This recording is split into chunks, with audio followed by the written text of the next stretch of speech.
Защитников всевозможных теорий заговора часто считают параноиками. Однако, иногда они неожиданно оказываются правы, и мир приходит в изумление. Сторонников этих теорий тоже считали безумцами, но сколь бы дикими ни казались когда-то их рассуждения, они в конце концов оказались правдой. Операция «Скрепка». В 1945 году, сразу после окончания Второй мировой, мысль о том, чтобы приглашать нацистов жить и работать в западных странах, казалась гражданам стран-союзников дикостью. Люди, утверждавшие, что Америка предложит контракт хоть самому дьяволу, если это поможет ее противостоянию с Советами, казались всем провокаторами или сумасшедшими.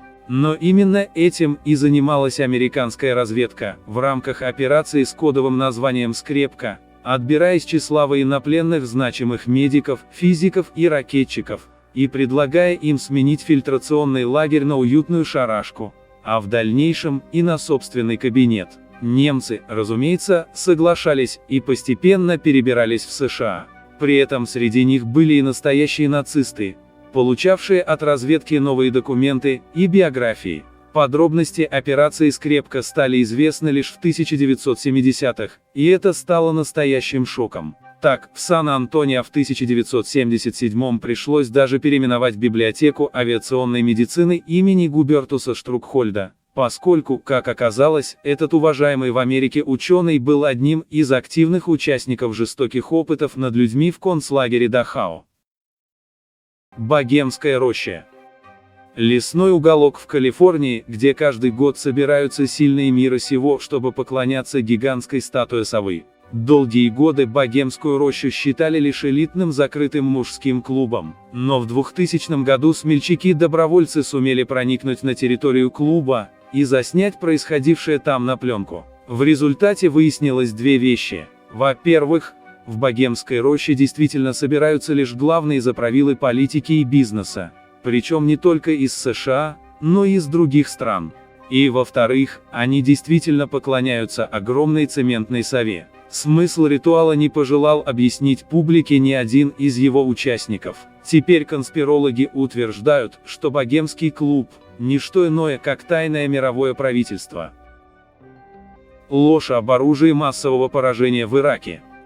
В 2003 году, добиваясь от Конгресса разрешения на вторжение в Ирак, администрация Буша утверждала, что военная операция необходима, дабы спасти мир от иракского оружия массового поражения. В пользу его существования приводилось множество доводов с цифрами, фактами, ссылками на уважаемых экспертов. Выступления антивоенных активистов, утверждавших, что это ложь, сочиненная правительством ради достижения собственных военных целей, считали вражеской пропагандой. И что же? Американцы так и не смогли найти оружие массового поражения в Ираке, и все доказательства его существования действительно оказались ловко состряпанной фальшивкой.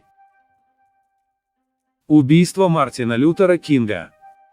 Самый известный борец за права черного населения США был убит расистом-фанатиком. Эта версия не подвергалась сомнениям много лет. Лишь в 1999 году, через несколько десятилетий после смерти Кинга, удалось выяснить, что за его убийством стояло правительство США и спецслужбы.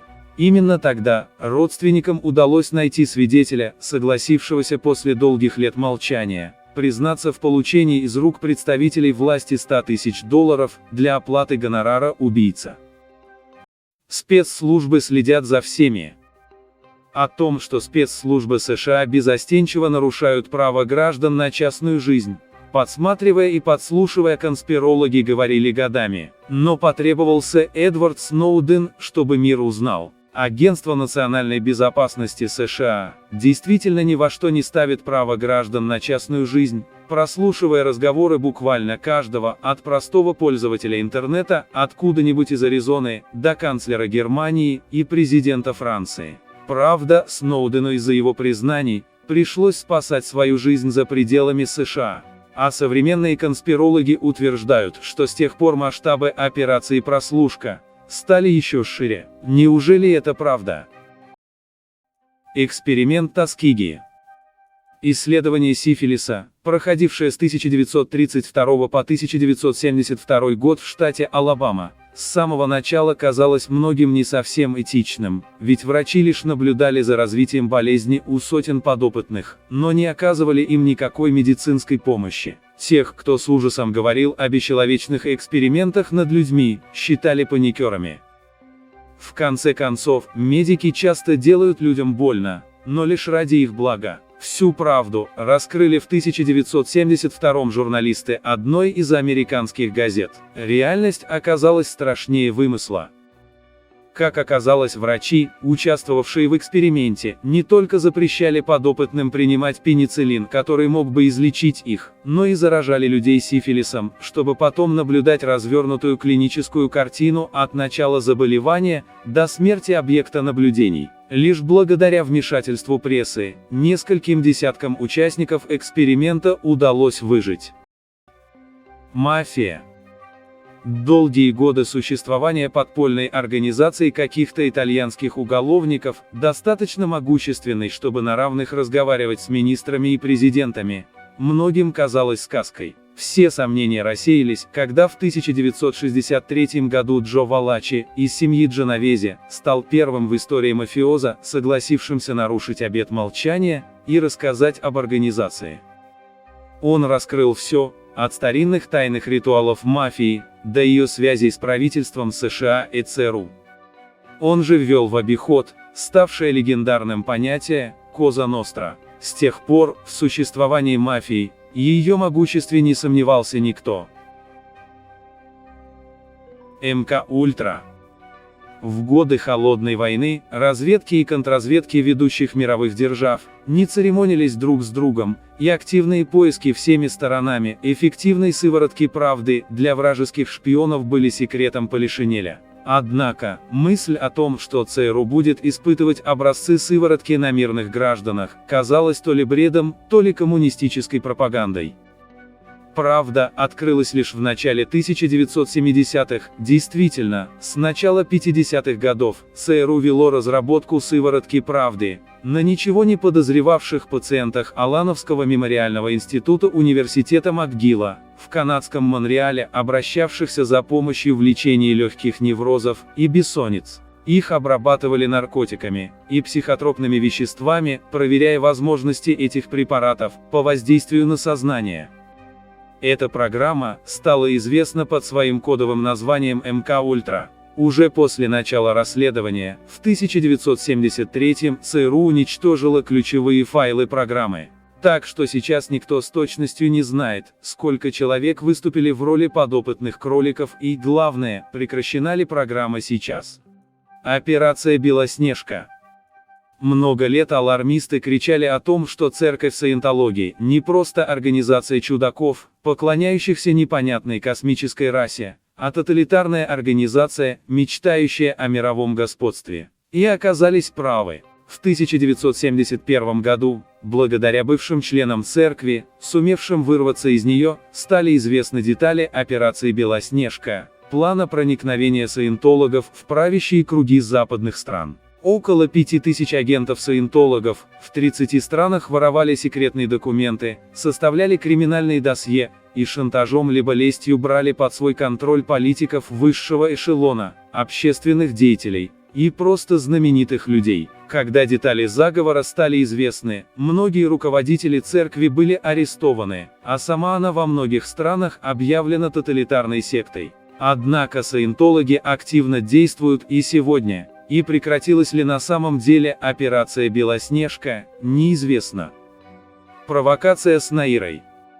Когда в ноябре 1990 года 15-летняя кувейтская девочка Наира Аль-Сабах со слезами на глазах рассказывала о том, как иракские солдаты убивают кувейтских младенцев, только каменные сердца не дрогнули. Решение о вооруженной поддержке Кувейта было принято без задержек. Казалось, считать слова девочки провокацией спецслужб могут лишь самые прожженные циники. Однако, уже после вторжения США в Ирак выяснилось, что именно они верно оценивали уровень цинизма политиков.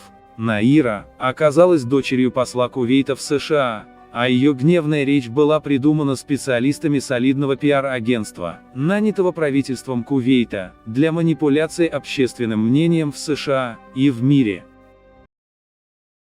Операция «Быстрый и яростный».